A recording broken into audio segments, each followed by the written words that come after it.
Saudara, di dalam Al-Quran itu ada satu ayat yang sangat penting untuk kita perhatikan. Ya, ayat ini berbicara tentang kerusakan yang terjadi di muka bumi ini oleh karena ulah manusia. Ayat yang dimaksud ada di dalam surah Ar-Rum. Di sana dikatakan Dhaharul fasadu fil barri wal bahr bima kasabat aidinas. Telah terjadi kerusakan di daerah daratan karena tangan manusia. Kerusakan apa?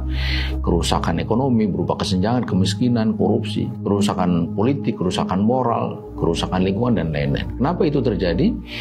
Di situ disebutkan bima kasabat aidinas. Apa yang dimaksud dengan bima kasabat aidinas? Karena tangan manusia. Menarik apa yang dikatakan oleh Imam Muhammad Ali As-Sobuni dalam kitab Sofatul Tafasir, bahwa yang dimaksud dengan bima kasabat aidinas adalah bisababi ma'asinas wa dunubim, karena kemaksiatan dan dosa-dosa manusia. Apa itu maksiat? Maksiat adalah setiap pelanggaran terhadap syariah, melakukan yang haram dan meninggalkan yang wajib.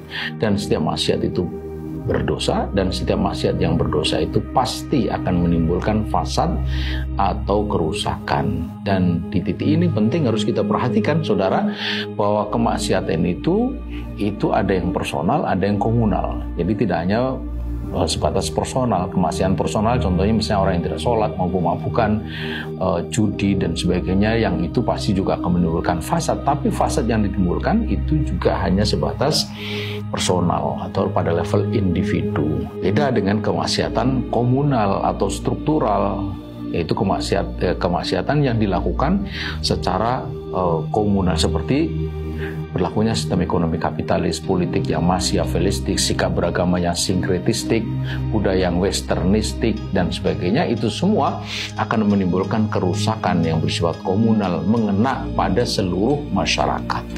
Nah, disinilah saudara pentingnya mengaitkan perubahan yang kita inginkan dengan akidah dan syariah, karena pelanggaran terhadap syariah pasti menimbulkan fasad tadi itu. Dan harus menjadi keyakinan kita sebagai seorang muslim bahwa apa yang ditetapkan oleh Allah pasti baik, dan apa yang dilanggar dari ketentuan Allah itu pasti menimbulkan keburukan atau fasad seperti yang Allah Subhanahu wa Ta'ala tadi sampaikan. Karena itulah maka mestinya kita sebagai seorang muslim selalu menginginkan ketaatan kepada Allah bukan hanya pada level personal tapi juga komunal. Dari sana akan terlahir baldah thayyibah wa rabbun ghafur insyaallah.